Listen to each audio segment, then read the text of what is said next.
Hello students, आज के lecture में हम लोग जो है संतुलित रासायनिक समीकरण को अधिक सूचनात्मक कैसे बनाएं। How to make a balance equation is more informative. बात समझ में आ रहा ना।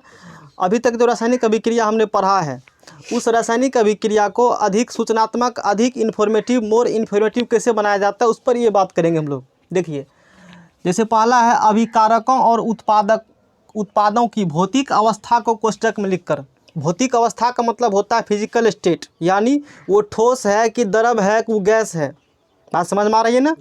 ठोस है कि द्रव है कि गैस है, यानी कि सॉलिड है कि लिक्विड है कि गैस है, उसको कोष्टक में लिख दीजिए। जो भी कंपाउंड, जो भी यौगिक अभिक्रिया में भाग ले रहे हैं उसके बगल में लिख दीजिए। यदि वो ठोस है, समझिएगा, यदि वो ठोस है, सॉलिड है, ठीक है, सॉलिड है, तो सॉलिड के लिए हम लोग एस संकेत यूज करेंगे। ठोस है तो एस लिख दीजिए। यदि वो लिक्विड है, यानी कि द्रव है ना, वो द्रव है, लिक्विड है, तो उसके लिए एल लिख दीजिए। Concept clear. यदि वो गैस है, तो गैस के लिए आप उसके लिए कोष्टक में क्या लिख दीजिए, जी लिख दीजिए। तो भौतिक अवस्था का मतलब ये होते हैं ठोस है कि द्रव है कि गैस है, जो भी वो है उसके कोष्टक में वो लिख दीजिए। जैसे इसमें देख लीजिए CaCO3 कैल्शियम कार्बोनेट को हमने, अब ये कैसे बनी इस पर बात अभी नहीं कर रहे हैं। जैसे पिछले लेक्चर में हमने रासायनिक अभिक्रिया को संतुलित कैसे किया जाता है उस पर बात किया था, तो सिर्फ संतुलित फोकस करना है। जो टॉपिक पढ़ा रहे हैं सिर्फ उस पर फोकस कर, अन्य टॉपिक को फिर समझिएगा, फिर केमिस्ट्री कहानी खराब हो जाएगी, क्योंकि एक ही बार समझ में ना सकता है। अभी सिर्फ मेरा गोल ये बात करना है कि रासायनिक अभिक्रिया को अधिक सूचनात्मक कैसे बनाएं। बातें समझ में आ रही है ना। तो अभिकारकों और उत्पादों की भौतिक अवस्था को कोष्टक में लिखकर, ये जो फिजिकल स्टेट है, ये जो भौतिक अवस्था है, इसको कोष्टक में लिख करके हम लोग बात करते हैं। जैसे CaCO3 ये यहाँ पर सॉलिड है, यानी कि ठोस है, तो यहाँ से लिख दिया हमने। इसको तोड़ा तो बन गया CaO और बन गया CO2, यानी कि कैल्शियम कार्बोनेट को गर्म करने पर, तोड़ने पर कैल्शियम ऑक्साइड और कार्बन डाइऑक्साइड गैस बनती है। ये ठोस है तो एस लिखा, ठोस है तो एस लिखा, गैस है तो जी लिख दिया। भौतिक अवस्था को लिख दिया हमने। अच्छा, इसमें चलिए उष्मा परिवर्तन को लिखकर, उष्मा निकला कि उष्मा आया, जो भी हुआ है उसको क्या करना है, लिख देना है। उष्मा परिवर्तन को लिख देना है। जैसे इसको समझिए, मीथेन को जलाया, CH4 को जलाया, ऑक्सीजन की उपस्थिति में किसी पदार्थ को जलाना है, बिना ऑक्सीजन को पदार्थ जलते नहीं है, तो बन गया कार्बन डाइऑक्साइड और जल बन गया। और क्या निकल गया इससे, उष्मा। मीथेन गैस है तो ऊर्जा निकलेगा, उष्मा बनेगा, तो उष्मा परिवर्तन लिख करके उष्मा लिख दीजिए। ये इसमें देख लीजिए, मीथेन एक गैस है तो हमने क्या लिख दिया यहाँ पर, जी। ऑक्सीजन एक गैस है तो हमने लिख दिया जी। कार्बन डाइऑक्साइड गैस है तो हमने लिख दिया जी। जल यानी कि लिक्विड है तो मैंने क्या लिख दिया, एल।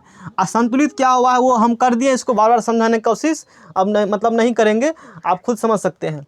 अब एक एग्जाम्पल इसमें और देख लीजिए, CNG का दहन, कंबस्शन ऑफ CNG, ये भी कौन अभिक्रिया है, ऊष्माक्षेपीय अभिक्रिया है। बात समझ में आ रहा है ना। उसको लिख दिया, यानी कि उष्मा परिवर्तन, उष्मा जो चेंजिंग हो रहा है, हीट जो चेंजिंग हो रहा है, कितना टेम्परेचर चेंज हो रहा है उसको लिख दीजिए। उसके बाद है इसी के एग्जांपल में शोषण करके। बात समझ में आ रहा है ना। ये पहला एग्जांपल, दूसरा हुआ, दूसरा के पहला दिया। उष्मा परिवर्तन के लिए हम लोग 3 टॉपिक बात करेंगे। उष्मा परिवर्तन के लिए हम लोग कितने टॉपिक बात करने वाले हैं, 3 टॉपिक बात करने वाले हैं। एक बता दिए उष्माक्षेपी, एक श्वसन और एक प्रकाश संश्लेषण, तीनों उष्मा निकलता है। देखिए क्या होती है श्वसन। फिर देख लीजिए, श्वसन रेस्पिरेशन करके पढ़ा दिया है टॉपिक। कई बार ये रिएक्शन भी लिखने के लिए आ जाते हैं, ये बायोलॉजी का भी टॉपिक है, वहाँ भी काम देगा। ये श्वसन और फोटोसिंथेसिस जो पढ़ेंगे, बायोलॉजी में जब पढ़ाएंगे तो इसको डेप्थ में चर्चा किया जाएगा। यहाँ थोड़ा सा खाली भौतिक अवस्था का लिखने के यहाँ सीखना है, बाकी चीज़ अभी इस बात में करेंगे, बायोलॉजी में डेप्थ में चर्चा किए जाएंगे इस पर, है ना। तो श्वसन रेस्पिरेशन देख लीजिए, जब श्वसन क्रिया होती है तो ग्लूकोज जो है ऑक्सीजन के साथ अभिक्रिया करके बनाती है कार्बन डाइऑक्साइड और जल, और क्या निकलता है, ऊर्जा निकलती है। तो ग्लूकोज का फार्मूला होता है C6H12O6। ग्लूकोज का फार्मूला होता है C6H12O6। एक्वस यानी कि जलीय अवस्था है ये। बात समझ में आ रहा ना। एक्वस यानी कि जलीय अवस्था, AQU एक्वस ऐसे लिखा जाता है। देख लीजिए, इसको नहीं आता है, AQUEOUS, जलीय अवस्था इसका मतलब कहता है पानी मिक्स क्या हुआ उसमें, है ना। तो एक्वस, ये भी एक्वस, ये भी एक्वस, और ये क्या है, लिक्विड है, ऊर्जा निकल गया। तो श्वसन एक ऊष्माक्षेपीय अभिक्रिया, याद कर लेना है। श्वसन वाला रिएक्शन रट लीजिए जा करके, जिसको याद करने के लिए हम बोलेंगे उसको पूरा पूरा आपको याद करना पड़ेगा, दूसरा उसका कोई उपाय नहीं है। केमिस्ट्री में अधिकतर चीज़ याद ही करना पड़ते हैं, लेकिन डायरेक्ट याद करिएगा बिना समझे हुए फिर वो पहाड़ लगेगा। बातें समझ में आ रही है ना? तो पहले समझिए फिर चीज़ों को याद करना, या तो करना पड़ेगा लेकिन समझ करके अच्छे वे से बात हम लोग को बात करना है।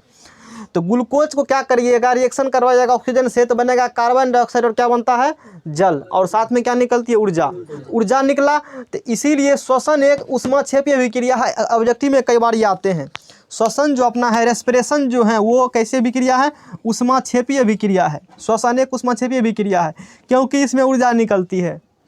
अच्छा, अब बात करते हैं प्रकाश संश्लेषण, फोटोसिंथेसिस हम लोग बात करते हैं। फोटोसिंथेसिस का अभिक्रिया क्या देख लीजिए, 6CO2 + 6H2O सूर्य प्रकाश की उपस्थिति में, सनलाइट के उपस्थिति में, तो बन जाएगा C6H12O6 + 6O2 बनेंगे। अधिक बात हमने अभी कहा है, ये रिएक्शन नंबर 2 और रिएक्शन नंबर 3 का जो है अधिक चर्चा हम लोग करेंगे बायोलॉजी में, इसलिए माथा भी अधिक लगाने का आवश्यकता उसमें नहीं। अभी जो टॉपिक समझ लीजिए उसको समझ लीजिए। अभी यहाँ बात कर रहे हैं ऊष्माक्षेपी है, वो बात कर ले बता दिया ऊष्माक्षेपी क्रिया है। इसको देख लीजिए, 6CO2 + 6H2O सूर्य प्रकाश दीजिएगा तो बनेगा C6H12O6 + 6O2 बनेंगे। Concept clear? ये एक्वस है, ये लिक्विड है, ये एक्वस, और ये क्या है, एक्वस है। तो प्रकाश संश्लेषण में पौधे सूर्य की ऊर्जा को अवशोषित करते हैं। फोटोसिंथेसिस में जैसे पेड़ पौधा भोजन कैसे बनाते हैं, तो प्रकाश संश्लेषण के थ्रू बनाते हैं। क्या उसका पूरा प्रोसेस है, बायोलॉजी में पहला चैप्टर में ही दिया गया पढ़ने के लिए। तो प्रकाश संश्लेषण में क्या होते हैं, फोटोसिंथेसिस पौधे जो हैं सूर्य की ऊर्जा को अवशोषित करके, पौधा क्या करेगा, सूर्य की ऊर्जा क्या करेंगे, अवशोषित करते हैं और भोजन बनाते हैं। इसलिए यह एक ये जो अभिक्रिया है सूर्य की ऊर्जा को अवशोषित करता है। देख लीजिए, सूर्य की ऊर्जा को क्या कर रहे हैं, सूर्य की ऊर्जा को अवशोषित करते हैं, इसीलिए यह कौन अभिक्रिया है, ऊष्माशोषी अभिक्रिया है। बात समझ में आ रहा है ना? अच्छा, ऊष्माशोषी अभिक्रिया क्या होती है, ऊष्माक्षेपीय अभिक्रिया क्या होती है, चर्चा क्लास डिटेल में हम लोग कर चुके हैं दोनों टॉपिक के बारे में, है ना? तो अब अच्छा, इसमें अभी केमिस्ट्री में ऑब्जेक्टिव क्या रखना है, केमिस्ट्री में रख लीजिए ऑब्जेक्टिव, ये इंपॉर्टेंट बात है। श्वसन जो है एक ऊष्माक्षेपीय अभिक्रिया है। दूसरा पॉइंट रख लीजिए, प्रकाश संश्लेषण जो है एक ऊष्माशोषी अभिक्रिया है। ये है ऊष्माक्षेपी और वो है ऊष्माशोषी, याद होना चाहिए, है ना? अब चलिए, गैस निकल रहा है, रासायनिक अभिक्रिया होती है तो गैस भी निकलती है। जब गैस निकलेगा तो उसको ऊपर तीर से दिखाइए, देखिए दिखा गया यहाँ पर। जब रासायनिक अभिक्रिया में क्या निकलते हैं, गैस निकलते हैं, तो गैस के निकलने को ऊपर चिन्ह से दर्शाएंगे। बात समझ में आ रहा है ना? यानी कि कहीं ऊपर चिन्ह हुआ, लिखा हुआ मिल जाएगा रासायनिक अभिक्रिया में, समझ जाएगा कि वो गैस बन के निकल रहा है। Concept clear? जैसे देखिए, जस्ता + HCl बन गया ZnCl2 + H2। रिएक्शन फिर अभी नहीं समझा रहे हम, रिएक्शन डिटेल में बाद में बात करेंगे। तो ये सॉलिड है, ये डाइल्यूट यानी कि तनु है। तनु अम्ल मतलब इसमें अम्ल में पानी मिला हुआ है, प्योर अम्ल नहीं है। इसका नाम है हाइड्रोक्लोरिक अम्ल है। अभिक्रिया करवाइएगा तो सक्रियता श्रेणी को पढ़ा होगा, उसमें जस्ता अधिक सक्रिय है, तो जस्ता क्या करेगा, हाइड्रोजन भगा देगा, इसके कुछ जगह खुद आ जाएंगे। ZnCl2 + क्या बन गया, H2। ये गैस है तो ऊपर तीर दिखा दिया हमने। ये तीर ये बता रहा है, यही तीर समझाना है, तीर ये बता रहा है कि गैस बन के उड़ रहा है वो, है ना? यानी कि गैस के निकलने को तीर चिन्ह से हम लोग दर्शाएंगे। इसके बाद बात करते हैं, अवक्षेप के बनने को नीचा तीर से दर्शाएंगे। यदि अवक्षेप बन रहा है, प्रिसिपिटेट बन रहा है, अवक्षेप क्या होते हैं डेप्थ में चर्चा हो चुका है ना? केमिस्ट्री ऐसा पेपर है जो कि लिंकेड होगा तो ही समझ में आएगा, शुरू से पढ़िएगा लिंक जोड़ करके तो ही केमिस्ट्री समझ में आता है, क्योंकि पूरा केमिस्ट्री के लिंक दूसरे से कनेक्टेड किए हुए हैं। अब मेहनत नहीं कीजिएगा तो नहीं समझ में आएगा। अवक्षेप यानी कि प्रिसिपिटेट के बनने को नीचा तीर से दर्शाएंगे। अवक्षेप बन रहा है, प्रिसिपिटेट बन रहा है तो उसको लिए डाउनवर्ड तीर दिखाएंगे। गैस बनेगा तो ऊपर तीर से दिखाएंगे, जैसे रिएक्शन में पड़ा हुआ है पहले से। पोटेशियम आयोडाइड + लेड नाइट्रेट को गर्म करेंगे तो पोटेशियम आयोडाइड + पोटेशियम नाइट्रेट बनेगा। यहाँ पर जो है ये लेड आयोडाइड का क्या मिलता है, पीला अवक्षेप। लेड आयोडाइड का क्या मिलता है, पीला अवक्षेप, इसको नीचा तीर से हम लोग दिखा देंगे। बात समझ में आ रहा है ना? एक दो पॉइंट और है, इसको नोट करिए, फिर वो भी पॉइंट हम लोग बात करते हैं। चलिए आगे फिर बढ़ते हैं। 5 नंबर में देखिए, 5 नंबर में है जलीय विलयन, यानी कि एक्वस सॉल्यूशन रहेगा, उसके लिए कोष्टक में AQ का प्रयोग किया जाता है। AQ कहाँ से आया, तो इसके स्पेलिंग में देखिए, जलीय विलयन इंग्लिश में कहा जाता है एक्वस सॉल्यूशन, AQUEOUS। तो इस AQ उठा लिया, है ना? यानी कि जलीय विलयन है, एक्वस सॉल्यूशन है, उसमें पानी उनी मिला हुआ है जो भी विलयन है, तो उसमें उसके लिए कोष्ट में क्या लगा देना, हम लोग को AQ लगा देना है, कोष्टक का प्रयोग किया जाता है। जैसे देखिए रिएक्शन में HCl + NaOH बन गया NaCl + H2O। तो ये जलीय विलयन है, तो क्वेश्चन में क्या लगा दिया हमने AQ। हालांकि पहले भी हम लोग यूज कर लिए हैं, तभी संकेत बता दिया हमने NaOH के लिए AQ। ये एक का सॉल्यूशन यहाँ पर है, यानी कि AQ लिखा होगा किसी क्वेश्चन में, समझ लीजिएगा कुछ जलीय विलयन है, बात समझ में आ रहा ना। S लिखा रहेगा समझ लीजिएगा ठोस है, L लिखा रहेगा समझ लीजिएगा वो क्या है, लिक्विड है। अभी बाद में सबको हम शॉर्ट में बताएंगे। अब देखिए तनु विलयन डाइल्यूट सॉल्यूशन के लिए DIL का प्रयोग करना है। DIL कहीं लिखा हुआ है, आई डॉट मारा रहेगा तो समझ जाइएगा वो कैसा विलयन है, तनु विलयन है। ये इंग्लिश में लिखा हुआ है ना, हिंदी में लिख देंगे तो नहरसूकार तनु डाइल्यूट को, क्योंकि स्पेलिंग देख लीजिए, तनु का स्पेलिंग होता है DILUT, DIL डॉट मार देते हैं मतलब तनु के लिए, यानी कि तनु विलयन प्रयोग करते हैं। मैंने बता दिया इतना। सांद्र विलयन के लिए सांद्रित रहेगा, कंसंट्रेटेड रहेगा, तो कंसंट्रेटेड में देखिए यहाँ पर CON लिखा हुआ है ना, यहाँ पे क्या लिखे हुए हैं CON, तो उसके लिए हम लोग सांद्र यूज कर लीजिए, या इंग्लिश में लिख लीजिए CONC डॉट, समझ में आ जाएगा। अच्छा तनु विलयन मतलब क्या होता है, इसे सिंपल समझिए। गाँव में जो शराब पीने वाले लोग होते हैं, एगो छुच्छे शराब लेगा और पकड़ को की करता है, खींच लेता है, तो वो हो गया सांद्र। वो क्या हो गया, आ शराब में तंटा की मिला दीजिए, पानी भी, तो वो हो गया तनु। अब बुझा, वो क्या हो गया, तो सांद्र तनु समझ में सब लोगों को आ गया होगा। आगे बाद में चर्चा किए जाएंगे। तो यहाँ पर क्या है, जैसे सांद्र अम्ल, कभी बोलेंगे कि ये सांद्र अम्ल है मतलब प्योर अम्ल है, उसमें पानी मिला हुआ नहीं है, वो प्योर अम्ल है। कभी कहेंगे तनु अम्ल, जैसे कहेंगे कभी रिएक्शन लिखेंगे हम, समझिए हम लिखेंगे सांद्र H2SO4, हम क्या लिखेंगे सांद्र H2SO4, और कभी लिखेंगे तनु H2SO4, बात समझ में आ गया ना। तो यहाँ लिखा हुआ है सांद्र मतलब प्योर अम्ल होगा, छुच्छे अम्ले होगा, पानी तैन उसमें नहीं होगा मिलाया हुआ, बात समझ में आ रहा है ना। तो उसके लिए सांद्र यूज कर लेंगे, समझ में आ रहा है कहानी। और कहीं लिखा हुआ तनु मतलब अम्ल में पानी भी मिलाया हुआ है, मिक्सिंग किया हुआ है पानी अम्ल में, बात समझ में आ रहा है ना। तो उसके लिए वर्ड क्या यूज करेंगे, तनु। तो सांद्र तनु मतलब समझ में आ गया होगा। जैसे देख लीजिए, अच्छा इसका रिएक्शन नहीं है, सांद्र तनु का हमने रिएक्शन नहीं लिखा है, कोनो बात नहीं है, आगे इसका रिएक्शन आ जाएगा। इसके बाद देख लीजिए यहाँ पर है तीर पर अभिक्रिया की शर्त दर्शा करके, जो रिएक्शन जो हो रहा है ना, तो टर्म एंड कंडीशन रिएक्शन होते हैं कि रिएक्शन ऐसा होगा तो ही होगा, नहीं तो नहीं होगा, बात समझ में आ रहा है कहानी। जैसे देख लीजिए N2 + H2 nitrogen plus hydrogen अभिक्रिया करेगा, अमोनिया बनता है। कंडीशन अगर की है कब बनेगा अमोनिया, तो टेम्परेचर होना चाहिए 700 केल्विन, और दाब होना चाहिए, प्रेशर होना चाहिए 200 एटमॉस्फेरिक 200 ATM होना चाहिए, बात समझ में आ रहा ना। और एक कैटलिस्ट का यूज करना पड़ेगा लोहा का, तब बनेगा अमोनिया। N2 + H2 मिलकर के तब क्या बनेगा अमोनिया। जैसे H2 और O2 मिलकर क्या बनता है जल, हाइड्रोजन और ऑक्सीजन मिलकर क्या बनता है जल, बात समझ में आ रहा ना। तो मान लो कहीं से पकड़ कर लाए हाइड्रोजन को और कहीं से पकड़ लाए ऑक्सीजन को, जल बन जाएगा, नहीं बनेगा जल। यदि ऐसा होता तो जल का तो कमी नहीं होता।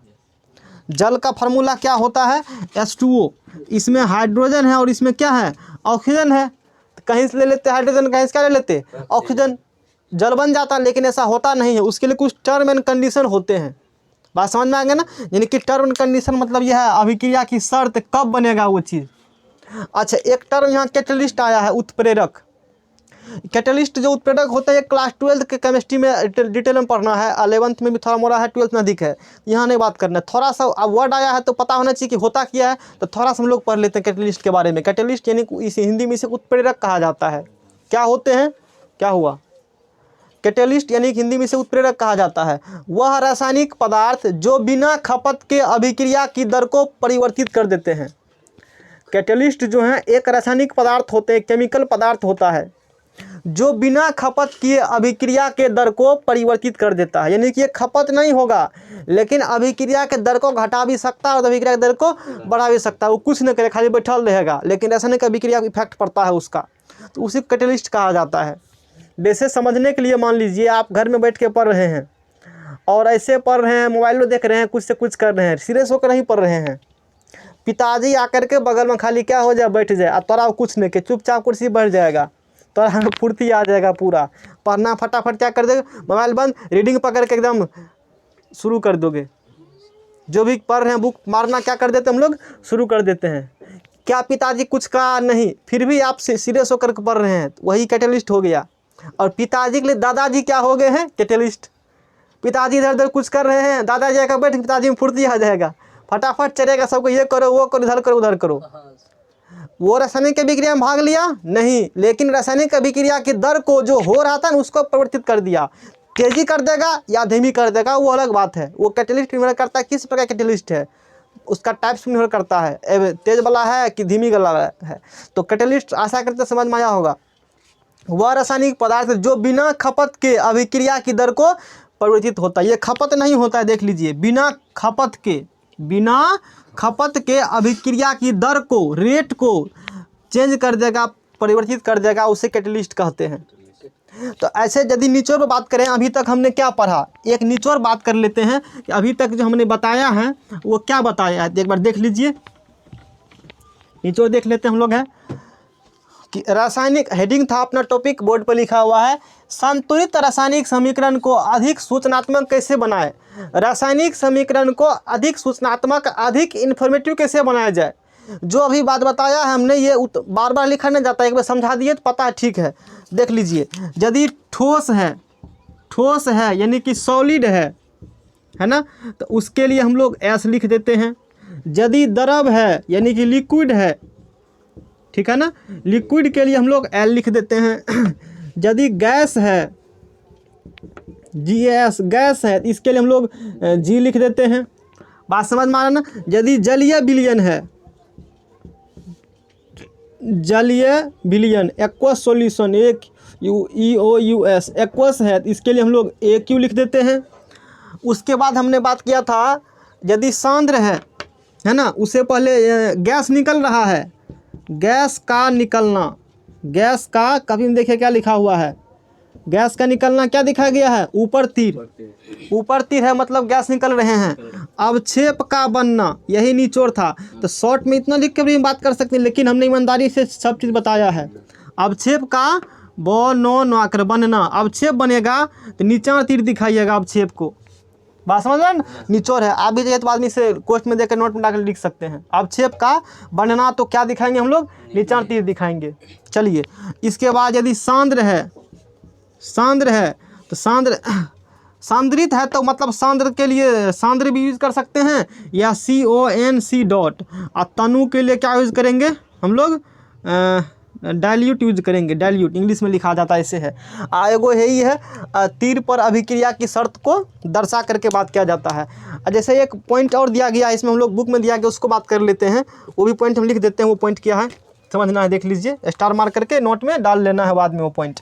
वो कहता है साग सब्जियों, है ना, साग सब्जियों, ये भी परीक्षा में ऑब्जेक्टिव पूछा गया है ना, तो हम लोग को ध्यान रखना है। साग सब्जियों यानी कि वनस्पति द्रव्य,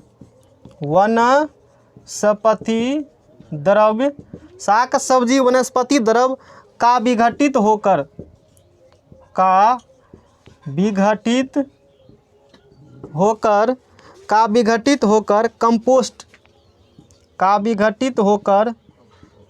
कंपोस्ट बनना भी ऊष्माक्षेपी अभिक्रिया, कंपोस्ट बनना भी ऊष्माक्षेपी अभिक्रिया का उदाहरण है। तो ये जो पॉइंट मैंने बताया है, इसको भी ध्यान में रखना है।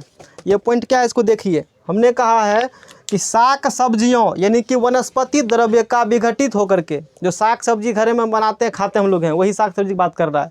तो साग सब्जी वनस्पति द्रव्य का विघटित होकर कंपोस्ट बनना भी, विघटित होने का मतलब है, मान लीजिए कच्चा सब्जी काटे हैं, कटल का सब्जी क्या हुआ है, बच गया है, तो काट कर कहीं होगा फेंक देते हम लोग हैं, गड्ढा में कहीं डाल देते हैं ना, हर एक घर का आगे में डालने वाला होता है। बात समझ में आ रहा ना। तो विघटित हो, धीरे धीरे मट्टी बन जाएगा, धीरे धीरे क्या हो जाता है, मट्टी में बन जाएगा वो, है ना। तो साग सब्जियों वनस्पति द्रव्य का विघटित होकर कंपोस्ट, उसी कंपोस्ट बनना कहते हैं। विघटित तो मिट्टी मिलेगा ना, मतलब कहेंगे क्या बन चुका है, खाद बन गया, तरह से कंपोस्ट बन गया, है ना। कंपोस्ट बनना भी ऊष्माक्षेपी अभिक्रिया क्या है, उदाहरण है। ये रट लीजिएगा कि साफ सभी विघटित तो कंपोस्ट बनना कौन अभिक्रिया है, ऊष्मक्षेपी अभिक्रिया है। इतना बात हम लोग आज के लेक्चर में हम लोगों ने सीखा। अब कल का जो क्लास होगा, कल का हम लोग बात करेंगे केमिस्ट्री पर, वो बात करेंगे रासायनिक अभिक्रिया के प्रकार, डिटेल में चर्चा करेंगे। आज के लिए उतना रखते हैं। यदि वीडियो अच्छा लगा तो वीडियो को शेयर कर दीजिए, चैनल को सब्सक्राइब कर दीजिए। Thank you so much for this session.